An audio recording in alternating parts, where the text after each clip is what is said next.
Hello दोस्तों, नमस्कार। आप सभी लोगों का स्वागत है हमारे यूट्यूब चैनल में। दोस्तों, हम लोगों ने एलटी शिक्षण अभिरुचि के लिए एक विशेष सीरीज चलाई हुई है। तो इसी के क्रम में हमारा आज का टॉपिक है वैयक्तिक विभेद, यानी कि व्यक्तिगत भिन्नताएं। तो चलिए वीडियो को स्टार्ट करते हैं। तो फ्रेंड्स, आज का हमारा टॉपिक है वैयक्तिक विभेद, यानी कि व्यक्तिगत भिन्नताएं, जिसको हम बोलते हैं इंडिविजुअल डिफरेंसेस। ओके, तो जो वैयक्तिक भिन्नताएं हैं, इनका अध्ययन सर्वप्रथम गॉल्टन ने स्टार्ट किया था।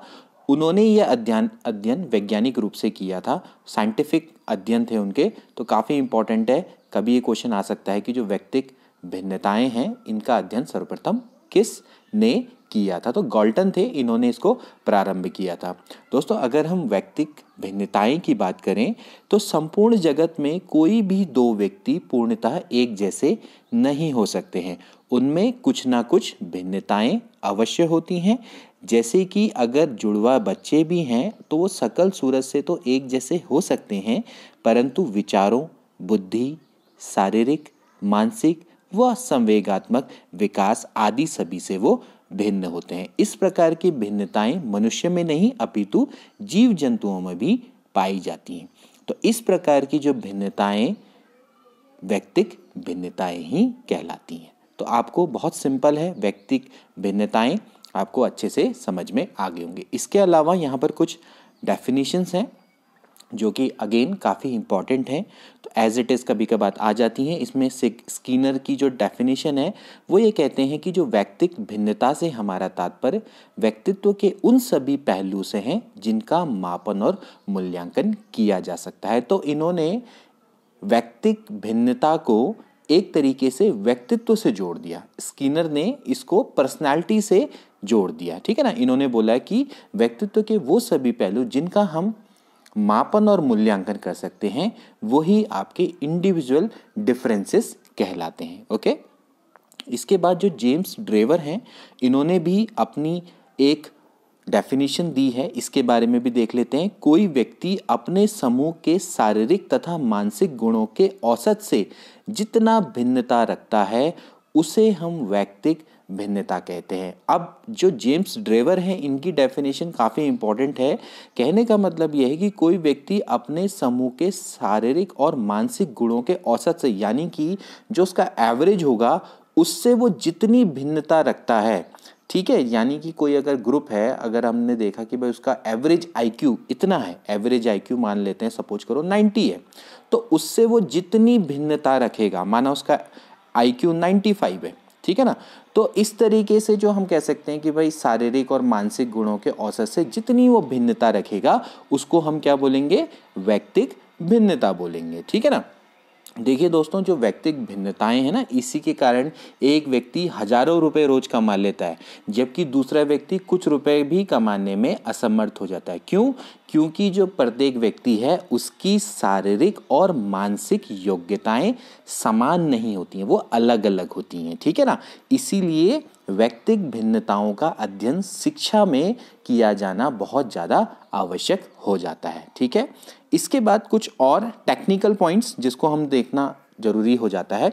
व्यक्तिगत भिन्नताओं का विस्तार। अब इसका क्या मतलब है? देखिए, इसको बोलते हैं range of individual differences. Range, ठीक है, ये गणित का कह सकते हैं शब्द है, रेंज। रेंज का मतलब ये होता है कि जो आपके पास कोई भी डेटा है ना, उसमें हाईएस्ट में से आप क्या करेंगे? लोवेस्ट को माइनस कर देंगे। जो अधिकतम में से आप न्यूनतम को अगर माइनस करेंगे, अधिकतम क्या है? बहुत सिंपल सा फॉर्मूला, अधिकतम माइनस न्यूनतम, उसको क्या बोलते हैं? रेंज।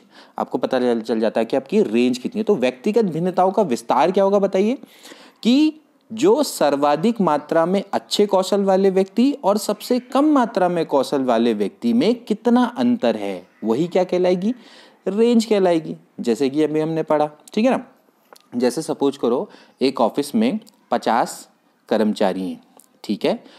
माना उन सबकी जो सैलरी है वो सबकी अलग है। अब उसमें एक कर्मचारी ऐसा होगा जिसकी सैलरी सबसे ज़्यादा होगी, अधिकतम, ठीक है। और एक कर्मचारी ऐसा होगा जिसकी सैलरी क्या होगी, न्यूनतम होगी, वो तो होता ही होता है। तो उन दोनों के बीच का जो डिफरेंस होगा उसी को क्या बोलेंगे, रेंज बोलेंगे, सिंपल शब्दों में। तो आपने व्यक्तिगत भिन्नताओं के विस्तार को भी ऐसे ही मापना है कि जिसमें सबसे मात्रा में, मतलब सर्वाधिक मात्रा में अच्छे कौशल वाले व्यक्ति और सबसे कम मात्रा में कौशल वाले व्यक्ति में जितना अंतर होगा उसी को हम क्या बोलेंगे, व्यक्तिगत भिन्नताओं का विस्तार। देखिए इस दिशा में जो हल और एक है वेशलर, इन्होंने अध्ययन किया है, ठीक है ना। हल ने क्या किया था कि 107 हाई स्कूल के छात्रों को चुना था और उनमें इन्होंने 35 मानकीकृत परीक्षण भरवाए, ठीक है ना। और परीक्षणों के आधार पर उन्होंने देखा कि भाई जो श्रेष्ठ कौशल वाले और निम्न कौशल वाले छात्रों को छांटा और 2 समूह में विभाजित किया, ठीक है ना।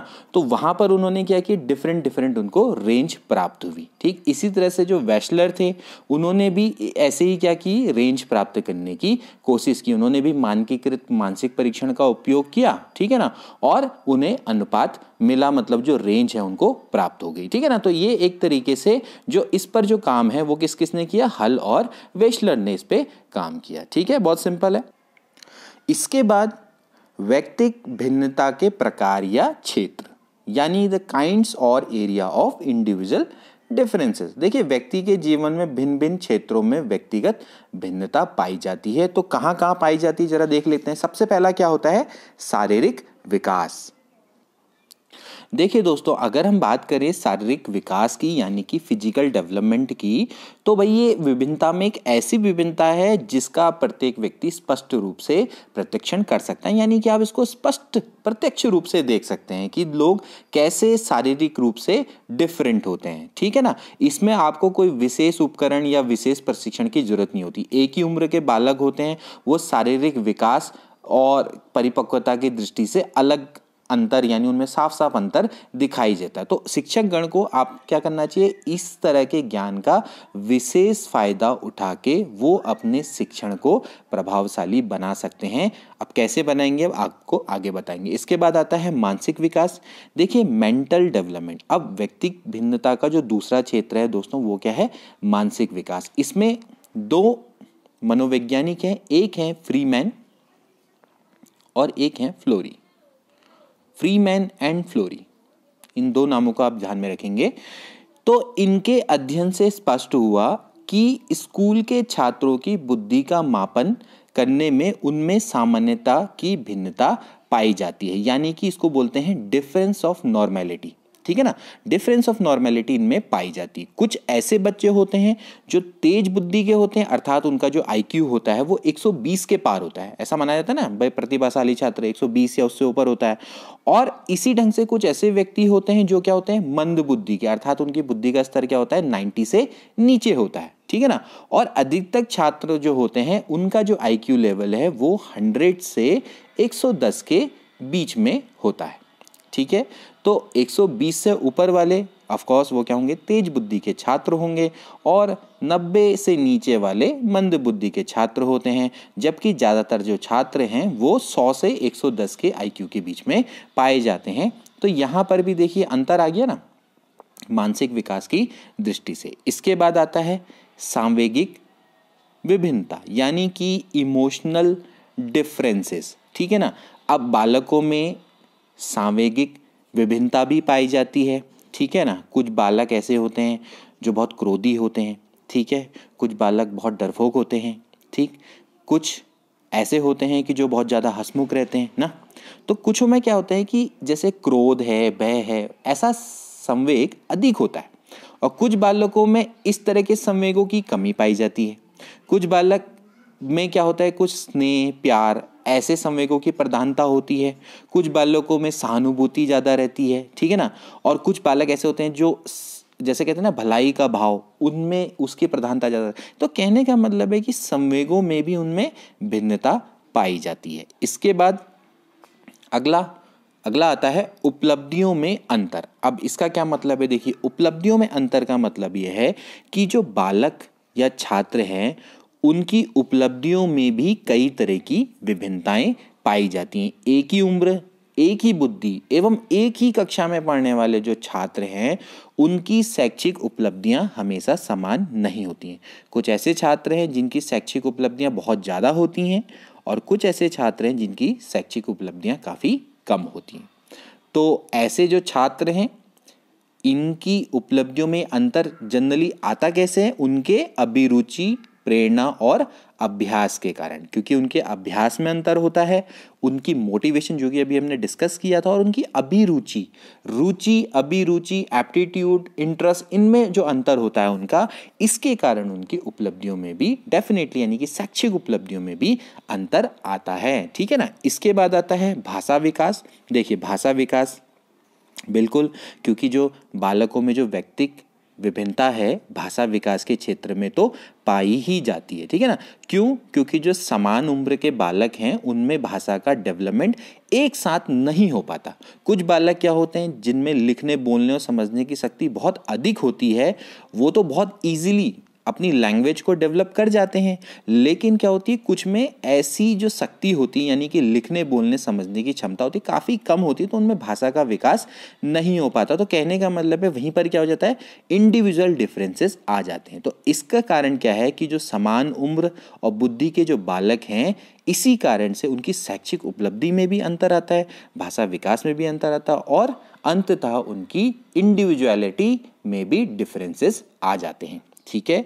इसके बाद आता है ज्ञानात्मक तथा क्रियात्मक क्षमताओं में अंतर। देखिए डिफरेंस इन कॉग्निटिव एंड हम कह सकते हैं क्रियात्मक, क्रियात्मक को क्या बोलेंगे, मोटर कैपेसिटीज। ठीक है ना। तो ये क्या है, ठीक, कुछ ऐसे होते हैं कि कुछ छात्रों में क्या होता है ना, जैसे कि क्रियात्मक नियंत्रण तथा ज्ञानात्मक क्रियात्मक समन्वय की क्षमता अधिक होती है, यानी कि हम इसको बोलते हैं ना, क्रियात्मक नियंत्रण को बोलते हैं जैसे मोटर कंट्रोल। ठीक है ना। और एक होता है कॉग्निटिव मोटर कोऑर्डिनेशन, उसकी क्षमता बहुत अधिक होती है। जबकि कुछ ऐसे छात्र होते हैं जिनमें इनकी क्षमताएं बहुत सामान्य होता है या फिर हम कह सकते हैं बहुत कम होती हैं। तो कुछ इसका परिणाम क्या है कि कुछ छात्र क्या होते हैं, कुछ कार्यों में बहुत अधिक श्रेष्ठ होते हैं और कुछ क्या होते हैं, कार्यों में काफ़ी क्या होते हैं, निम्न होते हैं। तो जो छात्र जिनमें ज्ञानात्मक और क्रियात्मक समन्वय बहुत अधिक होता है, कहने का मतलब है कि जो अपने ज्ञान और यानी कि उसको किस तरह से करना है, कॉग्निटिव और क्रियात्मक, ठीक है ना, एक होता है आपका ज्ञान का यूज़ करना, एक होता है उसको करके देखना। तो उन दोनों के बीच में जो कोऑर्डिनेशन की क्षमता जिसमें बहुत अधिक होगी वो किसी भी कार्य में बहुत अधिक श्रेष्ठ होते हैं। ठीक है। जबकि जिनमें ये क्षमता कम होगी या समन्वय की हम कह सकते हैं समन्वय की कमी होगी ज्ञानात्मक और क्रियात्मक में क्षमताओं में, तो वहाँ पर क्या होगा, ऑफ कोर्स वो लोग क्या होंगे, किसी भी कार्य को अच्छी तरीके से उतनी श्रेष्ठता से नहीं कर पाएंगे। ठीक है ना, जितनी श्रेष्ठता से वो छात्र कर लेते हैं जिनका कॉग्निटिव और मोटर जो कैपेसिटी है इनमें कोऑर्डिनेशन काफ़ी अच्छा होता है। ठीक है। इसके बाद आता है व्यक्तित्व विभिन्नता। व्यक्तित्व विभिन्नता का मतलब है डिफरेंस इन पर्सनालिटीज़। ठीक है। अब बालकों के व्यक्तित्व में भी भिन्नता पाई जाती हैं। कुछ ऐसे होते हैं जो इंट्रोवर्ट होते हैं यानी अंतर्मुखी, कुछ बहुर्मुखी होते हैं एक्सट्रोवर्ट। ठीक है ना, सॉरी फॉर माय प्रोनाउंसिएशन। ठीक है ना, बहिर्मुखी होते हैं यानी कि एक्सट्रोवर्ट होते हैं। ठीक। अब कुछ ऐसे होते हैं जिनमें नेतृत्व संबंधी गुण अधिक होते हैं। ठीक है ना, और कुछ ऐसे होते हैं कि जो अनुयायी होते हैं, फॉलोवर होते हैं, है ना। तो कॉलेजेस में देखा होगा कुछ नेतागिरी में अच्छे होते हैं, कुछ उनके फॉलोवर बनते हैं। तो वो भी क्या है, पर्सनालिटी में डिफरेंसेस है। इसके बाद रुचियों और अभिक्षमताओं में विभिन्नता यानी कि differences in interest and aptitudes. ठीक।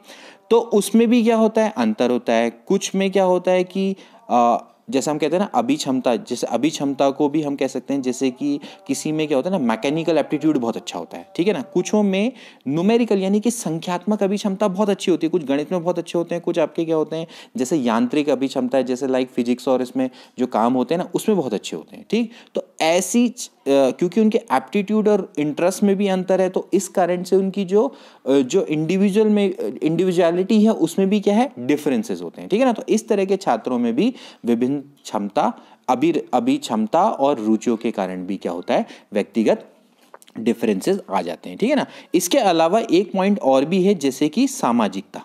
इसको मैं यहाँ पर जोड़ लेता हूँ। देखिए सामाजिकता भी बहुत इंपॉर्टेंट है, यानी कि उनका सामाजिक विकास किस तरीके से होता है। जैसे कि आप देखें कि बालकों में जैसे सामाजिक विकास के कारण भी क्या होते हैं, कई सारी भिन्नताएं पाई जाती हैं। कुछ बालक क्या होते हैं, बहुत संकोचशील होते हैं, कुछ कैसे होते हैं, बिल्कुल साहसी और बहादुर टाइप के होते हैं ना। तो कहने का मतलब क्या है, कुछ बालक ऐसे होते हैं कि जो कह सकते हैं कि भाई बहुत मतलब जैसे कहते हैं ना कि आगे आके काम लेना चाहते हैं, ठीक है ना। कुछ लोग ऐसे होते हैं कि जो कहते हैं कि यार काम से बचते हैं, वो सोचते हैं यार सरदर्द है इससे, यार कैसे ना कैसे करके इससे पल्ला छूटे, ठीक। तो ऐसे जो डिफरेंसेस है वो किसके कारण आते हैं, वो सामाजिक परिस्थितियों के कारण आते हैं, ठीक है ना। तो जो सामाजिक परिस्थिति अगर आपकी अलग अलग हैं, या फिर हम कह सकते हैं कि कभी हो सकता है कि समान भी हो, लेकिन जो विभिन्न बालक हैं वो भी क्या होते हैं, विभिन्न प्रकार की सामाजिक प्रतिक्रियाएं करते हैं, तो उसके कारण भी इंडिविजुअल डिफरेंसेस आ सकते हैं, ठीक है ना। तो सामाजिक विकास लोगों का अलग अलग होता है, तो उससे भी आपका क्या होता है, इंडिविजुअल डिफरेंसेस आ जाते हैं, ठीक है। तो दोस्तों ये थे आपके व्यक्तिक भिन्नता के प्रकार या क्षेत्र, ठीक। अब देख लेते हैं व्यक्तिगत भिन्नता के कारण, यानी कॉज ऑफ इंडिविजुअल डिफरेंसेस। बहुत सिंपल है, देखिए अब जो अभी हमने क्षेत्र पढ़े थे वो भी हमने क्षेत्र पढ़े, वो भी कारण ही टाइप के हैं, तो इसको भी बहुत इजीली हम पढ़ लेंगे। जैसे कि सबसे पहला आता है अनुवांशिकता, यानी कि आपकी हेरिडिटी, ठीक है ना। तो व्यक्तिगत भिन्नता का सबसे प्रमुख कारण तो आपका क्या, अनुवांशिकता है, ठीक है ना। तो जैसे कि हमने पिछले बार पढ़ा भी था कि अनुवांशिकता किस तरीके से प्रभावित करती है। तो जैसे माँ बाप अगर बुद्धिमान हैं या उनके शील गुण बहुत उत्तम हैं, तो उनके बच्चों में भी क्या होंगे, उत्तम शील गुण होते हैं, और उनकी जो बुद्धि का स्तर है वो भी क्या होता है, श्रेष्ठ होता है। जैसे मंद बुद्धि वाले माता पिता हैं तो उनके जो बच्चे हैं उनमें भी क्या होते हैं, वैसे ही गुण विकसित होते हैं। तो इसका तो हम देख सकते हैं कि ये डिफरेंसेस क्यों आते हैं, अनुवांशिकता के कारण आते हैं, ठीक है। इसके बाद वातावरण, अब जैसे कि अभी हमने बात करी, ठीक है ना। तो भाई वातावरण में क्या होते हैं, दो तरह के वातावरण है, एक तो होता है आपका फिजिकल एनवायरनमेंट यानी कि भौतिक वातावरण, और दूसरा क्या होता है, सामाजिक वातावरण, ठीक है ना। इनका प्रभाव भी क्या होता है, व्यक्तित्व में सबसे ज़्यादा पड़ता है, यानी कि व्यक्तिगत भिन्नता में पड़ता है, ठीक है। अब जैसे क्या होता है कि कई देश होते हैं जहाँ का भौतिक वातावरण ठंडा होता है, ठीक है ना। तो वहाँ के जो लोग होते हैं वो क्या होते हैं, फुर्तीले और गोरे होते हैं। जबकि जैसे अगर हम नीचे को आ जाएं, ठीक, जैसे आपकी जो जो ये अर्थ है, ठीक है ना, अर्थ में आप देखना ये आपका इक्वेटर है, तो जो इक्वेटर के पास रहते हैं लोग, यानी कि गर्म वातावरण में जो लोग रहते हैं, तो वो क्या होते हैं, थोड़ा सा आलसी लोग टाइप के होते हैं, उनमें आलसीपन होता है, और उनका जो रंग भी होता है वो कैसा होता है, काला होता है, ठीक है ना। लेकिन जैसे आप इक्वेटर से दूर जाएंगे ठंडी जगह पे, तो वहाँ के जो लोग होते हैं वो क्या होते हैं, काफ़ी फुर्तीले और गोरे होते हैं, ठीक है ना। तो अब ऐसे ही हम देख सकते हैं कि भाई वातावरण क्या करता है, बहुत ज़्यादा उनमें इंडिविजुअल डिफरेंस यानी शारीरिक रूप से भी उनमें डिफरेंस ले आता है, ठीक है ना। तो अब इसी तरह से जैसे सामाजिक है, अब सामाजिक वातावरण कैसे बनाएगा डिफरेंस, जैसे कोई बालक है वो किसी ऐसे परिवार से आता है जो कि सामाजिक रूप से काफ़ी मतलब कह सकते हैं श्रेष्ठ है, मतलब कहने का मतलब समाज में उसकी काफ़ी प्रतिष्ठा है, तो हम कहेंगे कि उसका जो आचरण है या उसका चरित्र है या व्यक्तित्व है या शील गुण है, वो भी आपके क्या होंगे, बालक में परिलक्षित होंगे, ठीक है ना। वो परिलक्षित होंगे, वो दिखेगा कि भाई हाँ ये बंदा क्या है कि प्रतिष्ठित परिवार से आता है ना। होता है कई बार आपने देखा होगा कि कई लोग बहुत अच्छी फैमिली से बिलोंग करते हैं, कई के पिता बहुत अच्छे टीचर्स होते हैं, या कोई आईएएस का बच्चा है, या कोई भी मतलब आप देखो तो उनमें भी क्या होंगे, आप देखना कि वो क्या होंगे, उनका आचरण चरित्र या उनका व्यक्तित्व बिल्कुल अलग होगा। आज जैसे जो दुर्बल परिवार से आएंगे, वो सामाजिक रूप से जैसे दुर्बल परिवार से आएंगे, उनका व्यक्तित्व भी अलग होगा। मैं ऐसा नहीं कह रहा हूँ कि उनका अच्छा होगा, लेकिन उनमें क्या होगा, डिफरेंस पाया जाएगा, ठीक है ना। यानी कि इंडिविजुअलिटी उनमें, इंडिविजुअल जो डिफरेंस है वो उनमें पाया जाएगा, ठीक है। इसके बाद आर्थिक स्थिति एवं शिक्षा, ये भी बहुत इंपॉर्टेंट है। आपकी इकोनॉमिक कंडीशन कैसी है, आपकी एजुकेशन कैसी है, ठीक है ना। तो जो बालकों में विभिन्नता का सबसे प्रमुख कारण तो आर्थिक स्थिति भी है। अगर आपकी आर्थिक स्थिति अच्छी नहीं होगी तो आपका शारीरिक और मानसिक स्वास्थ्य दोनों प्रभावित हो सकता है, ठीक है ना। तो शिक्षा में बालकों में विभिन्नता आती है, ठीक है ना। शिक्षा में सिर्फ बालकों के व्यवहार में ही विभिन्नता नहीं आती है, बल्कि वयस्कों के व्यवहार में भी विभिन्नता आ जाती है। तो ये भी एक बहुत बड़ा कारण है इंडिविजुअलिटी डिफरेंस का, यानी इंडिविजुअल डिफरेंस का बहुत बड़ा कारण है। इसके बाद आता है परिपक्वन। अब परिपक्वन का मतलब क्या है? इसको बोलते हैं मैच्योरेशन, ठीक है ना। अब मैच्योरेशन का मतलब क्या है? देखिए, ये भी एक बहुत बड़ा कारण है। कुछ बालक क्या होते हैं भाई, शारीरिक और मानसिक रूप से अधिक परिपक्व होते हैं, और कुछ बालक क्या होते हैं, शारीरिक और मानसिक रूप से कह सकते हैं उतने परिपक्व नहीं होते हैं जितने उनकी उम्र होनी चाहिए। होता है, अभी हमने जो हमारा जो पहले हमने वीडियो बनाई थी दोस्तों, परिपक्वता पे बनाई थी एक, है ना, सामाजिक परिपक्वता पे। तो अगर आप उसमें देखेंगे तो कई लोग ऐसा होते हैं जो उम्र तो बढ़ जाती है लेकिन उनमें परिपक्वता नहीं आती है। शारीरिक और मानसिक परिपक्वता हो सकता है कि उनके उम्र के अकॉर्डिंग उनमें ना आए, तो इसलिए भी क्या होता है, डिफरेंसेस आ जाते हैं। ओके, इसके बाद आती है प्रजाति एवं राष्ट्रीयता। बिल्कुल, जो आपकी प्रजाति है और आपकी हम कह सकते हैं नेशनैलिटी है, जो रेस एंड नेशनैलिटी, ठीक है ना, तो ये भी एक बहुत प्रमुख कारण है। विभिन्न प्रजाति के जो बालक हैं वो शारीरिक, मानसिक और सामाजिक और हम कह सकते हैं संवेगात्मक रूप से कहीं ना कहीं भिन्न होते हैं, है ना। और देखा जाए तो उनके जो आदतें हैं या उनके गुण हैं या चरित्र हैं उनमें भी विभिन्नता पाई जाती है। ओके, इसके बाद आता है लिंग। लिंग तो है ही, यानी कि सेक्स, ठीक है ना। जो व्यक्तिगत जो भिन्नता है उसका प्रमुख स्रोत तो क्या है, लिंग है। लड़के देखा जाए तो शारीरिक रूप से अधिक सबल और मजबूत होते हैं, जबकि लड़कियां क्या होती हैं, थोड़ा दुर्बल और मुलायम पेशियों वाली होती हैं। होता ही नहीं होता है, ठीक। तो लिंग विभिन्नता के कारण भी लड़के अधिक क्या होते हैं, क्रोधी और आक्रामक स्वभाव के होते हैं, जबकि लड़कियां तो क्या होती हैं, थोड़ा उनमें सहनशीलता ज़्यादा होती है, उनमें क्रोध क्या होता है, काफ़ी कम होता है ना। इसके बाद आयु एवं बुद्धि, एज एंड इंटेलिजेंस, ये भी एक बहुत बड़ा कारण है। जैसे जैसे व्यक्ति की आयु बढ़ती जाती है उसका शारीरिक कद, भाषा का विकास, है ना, सामाजिक विकास या फिर हम कह सकते हैं मानसिक विकास भी अधिक होता है, ठीक है। और स्पष्ट रूप से क्या होता है, व्यक्तिगत भिन्नता पाई जाती है। इसके बाद आता है स्वभाव और भावों में स्थिरता। देखिए, कुछ व्यक्ति क्या होते हैं, स्वभाव में जल्दी, जैसे कहते हैं ना, जल्दी काम करने वाले होते हैं। कुछ व्यक्ति क्या होते हैं, बहुत धीरे धीरे काम करते हैं। अब कुछ व्यक्ति क्या होते हैं, विनोद प्रिय होते हैं, जबकि कुछ क्या होते हैं, बहुत जल्दी गुस्सा हो जाते हैं, ठीक। तो व्यक्ति की जो भावात्मक स्थिरता होती है ना, वो शारीरिक एवं मानसिक हम कह सकते हैं मानसिक तत्वों तथा वातावरण के कारण विभिन्न रूप धारण कर लेती है, ठीक है ना।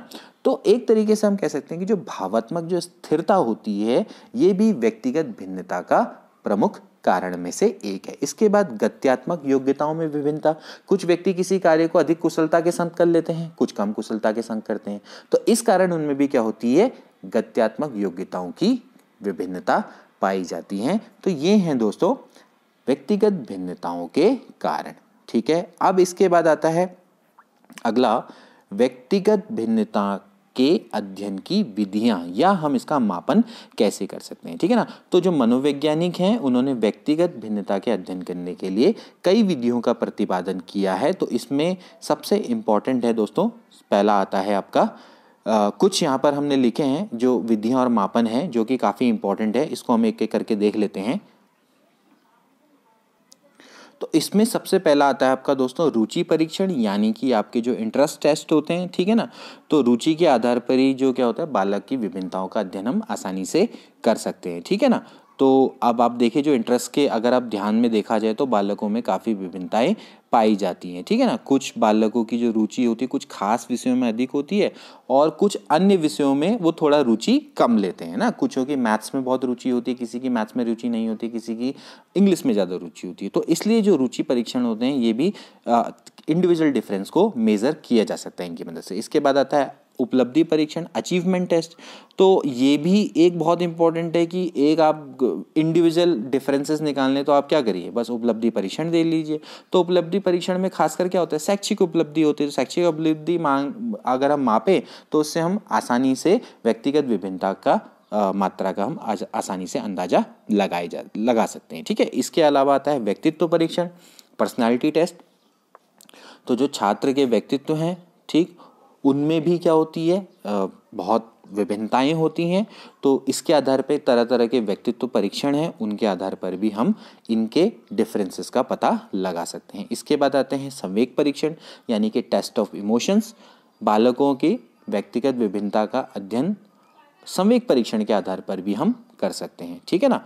तो जैसे कई सारे इसमें परीक्षण और उपकरण होते हैं जिनके माध्यम से बालकों की संवेगात्मकता के स्तर को आप आसानी से मापन कर सकते हैं, ठीक है ना। तो आप उससे क्या पता लग जाएगा आपको कि कौन सा बालक संवेगात्मक रूप से अधिक स्थिर है और कौन सा संवेगात्मक रूप से कम स्थिर है, ये भी पता लगा जा सकता है। इसके बाद एप्टीट्यूड टेस्ट, बहुत इंपॉर्टेंट। मनोवैज्ञानिकों ने कई तरह के अभिक्षमता या हम कह सकते हैं अभिरुचि परीक्षणों का निर्माण किया है और इसकी मदद से हम आसानी से सुनिश्चित कर लिया जाता है कि कोई बालक है वो हम कह सकते हैं कि किसी अभिक्षमता में उसमें कितनी विभिन्नता है। कोई भी अभिक्षमता हो सकती है, उसमें आपका कितना डिफरेंसेस है। तो इससे शिक्षकों को बहुत फायदा होता है। शिक्षक उसी के अनुसार हम कह सकते हैं शिक्षण करते हैं या उसी के अनुसार शिक्षण दिए जाने वाले शिक्षण का स्तर तय करते हैं। इसके अलावा एक और इम्पॉर्टेंट है दोस्तों, जो मैं लिखना यहाँ पर भूल गया और बहुत माफ़ी चाहूँगा, इसका नाम है बुद्धि परीक्षण। यानी बुद्धि स्तर का भी आप क्या कर सकते हैं, परीक्षण से भी आप इंडिविजुअलिटी डिफरेंसेस पा सकते हैं, ठीक है ना। तो बुद्धि के आधार पर तो क्या होता है, बालकों में स्पष्ट विभिन्नता पाई जाती हैं। तो अगर आप बुद्धि को मापेंगे तो उससे तो व्यक्तिगत विभिन्नता मिल ही जाती है, ठीक है ना। तो उसके लिए सिंपली आपके बुद्धि लब्धि परीक्षण बने हुए हैं, तो उससे आपको आसानी से उनके बौद्धिक स्तर में विभिन्नता पता लग जाती है और उससे उनके इंडिविजुअल डिफरेंसेस भी पता चल जाते हैं, ठीक है ना। इसके बाद अगला आता है व्यक्तिगत विभिन्नता के अध्ययन का शिक्षा में महत्व, कि क्यों हम इंडिविजुअल डिफरेंसेस को पढ़ते हैं, क्या जरूरत है इनकी एजुकेशन में। तो देखिए दोस्तों, सबसे पहला आता है वर्गीकरण। देखिए समूहीकरण या फिर हम इसको बोलते हैं क्लासिफिकेशन। भाई उचित शिक्षा के लिए आप क्या आवश्यक है कि आप छात्रों को अलग अलग समूह में वर्गीकृत कर दें या उनका क्लासिफिकेशन कर दें, ठीक है ना। तो आप क्या करते हैं, वर्तमान में बुद्धि के आधार पर हम क्या करते हैं, समूहकरण कर देते हैं या क्लासिफिकेशन करते हैं। तो आप इस प्रकार के समूह में आप क्या करते हैं, जैसे बुद्धि के अलावा अन्य कारक का भी उपयोग कर सकते हैं, जैसे इनकी रुचि किस में है या इनका एप्टीट्यूड किस में है, ठीक है ना। तो इस परिस्थिति में अगर आप जो शिक्षा देंगे उनको, तो वो बहुत ही क्या होगी, उत्तम और प्रभावी होगी, ठीक है। इसके बाद आता है पाठ्यक्रम। पाठ्यक्रम काफ़ी इंपॉर्टेंट है। देखिए जब शिक्षक हैं वो विभिन्न समूह के छात्रों के लिए एक समान पाठ्यक्रम बनाते हैं, तो उससे क्या होगा, उनको फायदा नहीं होगा, ठीक है ना। तो आप क्या करेंगे, उस जो आप समूह है ना, आप उनको पहले क्लासिफाई करो और फिर जो समूह है, समूह के अकॉर्डिंग आप क्या करो, उनकी बुद्धि, अभिरुचि और अभिक्षमता या हम कह सकते हैं उनके एप्टीट्यूड के अनुकूल आप पाठ्यक्रम को तैयार करो, ठीक है ना। तो पहले आपने क्लासिफिकेशन किया और फिर जो क्लासिफिकेशन के में जो आपके जो समूह हैं, उन समूह के आधार पर आप क्या करो, पाठ्यक्रम को तैयार करो। तो पाठ्यक्रम को जब आप तैयार करोगे तो इससे आपको मदद मिलती है पाठ्यक्रम तैयार करने में। सीधा सा ये मतलब है व्यक्तिगत भिन्नता का जब आप अध्ययन करते हैं, ठीक है ना। तो जब आप पाठ्यक्रम बनाएंगे तो इससे क्या होगा, छात्रों को अधिक से अधिक लाभ होगा। इसके बाद शिक्षण विधियाँ, बिल्कुल, या हम कह सकते हैं मेथड ऑफ टीचिंग्स। तो शिक्षक क्या है, अध्यापक को क्या चाहिए कि जो अध्यापन विधियों का चयन छात्रों के अनुसार करे या छात्रों की श्रेणी के अनुसार करे। अब भाई तीव्र बुद्धि वाले छात्र हैं, उसको पढ़ाने के लिए क्या होगा, आपको जो आपकी जो टीचिंग टेक्निक्स होगी या टीचिंग आपकी मेथोलॉजी होगी वो अलग होगी, ठीक है ना। और जो कम बुद्धि वाले छात्र हैं उनकी अलग होगी, ठीक। तो यहाँ पर शिक्षण विधियों के चयन में भी क्या होता है, व्यक्तिगत विभिन्नता बहुत ज़्यादा मदद करती है, तो इसलिए इसका महत्व है, ठीक। इसके बाद आता है गृह कार्य। अब जो शिक्षक है वो छात्रों को गृह कार्य देते हैं, ठीक। तो उस समय पे भी क्या होता है, छात्रों को गृह कार्य देते समय शिक्षक को व्यक्तिगत भिन्नता का ज्ञान होना बहुत आवश्यक होता है, क्योंकि जब आप गृह कार्य देते हैं ना, तो छात्र की बुद्धि, रुचि, अभिरुचि, उसके स्तर को ध्यान पे रख के ही देंगे ना, ठीक है ना। तो इसी से जब आपको इंडिविजुअल डिफरेंस का, आपको व्यक्तिगत विभिन्नताओं के बारे में अगर जब आपको पता होगा, तभी तो आप ठीक मात्रा में गृह कार्य दे पाएंगे ना। तो ये हो गया, ठीक। इसके बाद आता है शारीरिक भिन्नता। अब देखिए दोस्तों, जब आपको शारीरिक भिन्नता के बारे में पता होगा तो भी ये आपको काफ़ी मदद करता है। देखिए होता है क्या है कि क्लास में कुछ बच्चे छोटी हाइट के होते हैं, कुछ लंबी हाइट के होते हैं। तो आप जो छोटे कद के जो बच्चे हैं उनको आप क्या करेंगे, आगे बैठाएंगे बेंच में, और जो लंबी हाइट के जो लोग बच्चे होंगे उनको आप पीछे बैठाएंगे, ठीक है ना। और इसी तरह से क्या होता है कि कुछ शारीरिक रूप से मतलब जैसे कह सकते हैं कि उनको सुनाई कम देता है या दिखाई कम देता है, तो ऐसे छात्रों को आप आगे बैठाएंगे, ठीक है ना। तो अगर आपको फिजिकल डिफरेंसेस के बारे में पता होगा या व्यक्तिगत भिन्नता के बारे में आपको पता होगा, तो इससे आप क्या करेंगे, उनको मतलब एक तरीके से आप क्लास को मैनेज करने में आपको काफ़ी फायदा मिलेगा, ठीक है। इसके बाद आता है व्यावसायिक निर्देशन। व्यावसायिक निर्देशन क्या, देखिए ये भी काफ़ी इंपॉर्टेंट है। व्यावसायिक निर्देशन यानी कि आप उसको वोकेशनल गाइडेंस दे रहे हैं। सभी बालकों का रुझान हम कह सकते हैं अलग अलग व्यवसाय के प्रति क्या होता है, अलग अलग होता है, ठीक। कोई छात्र किसी अलग व्यवसाय को अधिक पसंद करता है, जबकि दूसरा छात्र दूसरे व्यवसाय को पसंद करता है ना। तो अब आप क्या करेंगे, व्यक्तिगत विभिन्नता का जब आप अध्ययन करेंगे तो आप उनको क्या करेंगे, सही गाइडेंस दे पाएंगे, ये इसका मतलब है, ठीक है। इसके बाद कक्षा का सीमित आकार। अब कक्षा का सीमित आकार क्या मतलब है, देखिए दोस्तों कि जब आप व्यक्तिगत भिन्नता के ज्ञान ने ही यह अवधारणा विकसित की है कि कक्षा के छोटे आकार को शिक्षा देनी चाहिए। कहने का मतलब यह है कि कक्षा का आकार सीमित होना चाहिए, क्योंकि जब कक्षा का आकार सीमित होगा तो उसमें लोग कम होंगे और शिक्षक को इंडिविजुअल डिफरेंसेस के बारे में पता होगा। अगर आपकी क्लास में 1000 बच्चे हैं या 2000 बच्चे हैं या 100 बच्चे हैं तो आप इंडिविजुअल डिफरेंसेस पता करना कितना मुश्किल है। लेकिन अगर आपकी क्लास में मात्र 30 बच्चे होंगे या 25 बच्चे होंगे तो आप क्या करोगे, इंडिविजुअल डिफरेंसेस का आसानी से पता लगा लोगे और फिर उसके बाद आगे का कार्य आसानी से कर पाओगे, ठीक है ना। तो कक्षा का सीमित आकार करने में भी इंडिविजुअल डिफरेंसेस ने काफ़ी मदद की है। इसके बाद आता है व्यक्तिगत शिक्षण। अब जैसे व्यक्तिगत शिक्षण का क्या मतलब है, देखिए जब आपको इंडिविजुअल डिफरेंसेस पता लगेंगे तो आप क्या कर सकते हो, इंडिविजुअलाइज टीचिंग भी कर सकते हो। जैसे कमज़ोर बच्चे हैं, अब कुछ तीव्र बच्चे होते हैं या मंद बुद्धि के बच्चे होते हैं, इन सबको आप भिन्नता को ध्यान में रख के आप उनको क्या करें, व्यक्तिगत शिक्षण दें, ठीक है ना। तो यहाँ पर क्या होता है, जैसे अगर आपका कोई बच्चा बहुत कह सकते हैं ना बहुत मंद बुद्धि है, तो मंद बुद्धि का आप क्या करेंगे, उसको आप व्यक्तिगत शिक्षण दे सकते हैं ना। आप उसको एक तरीके से उपचारात्मक शिक्षण दे सकते हैं, ठीक है। और लेकिन कभी कभार जो तीव्र बुद्धि जो छात्र होते हैं उनको भी आप व्यक्तिगत शिक्षण दे सकते हैं, क्योंकि उनको भी आगे बड़े बड़े कॉम्पिटिशन देने होते हैं, ठीक है ना। तो आप क्या हैं, आप एक शिक्षक हैं। शिक्षक होने के नाते आपका क्या कर्तव्य बनता है कि आपको जितने भी छात्र हैं उनकी अधिकतम मदद करनी है, चाहे वो प्रतिभाशाली हो चाहे मंद बुद्धि हो, ठीक है ना। तो आप प्रतिभाशाली छात्र की भी आप क्या कर सकते हो, क्योंकि आगे जाके उसको भी बहुत गाइडेंस की आवश्यकता होती है। वो आगे जाके अगर वो अच्छे पेपर देना चाहता है, एग्जाम देना चाहते हैं, तो आप उसको भी व्यक्तिगत शिक्षण दे सकते हैं, ठीक है ना। तो यहाँ पर आता है व्यक्तिगत शिक्षण, लेकिन आपको कैसे पता लगेगा, जब तक आप व्यक्तिगत भिन्नता के बारे में जब आपको पता होगा, ठीक है ना। तो दोस्तों ये था आपका व्यक्तिगत भिन्नता या व्यक्तिगत विभेद। आई होप ये टॉपिक आपको अच्छे से समझ में आया होगा। तो मिलते हैं अगली वीडियो में। Till then, take care and goodbye.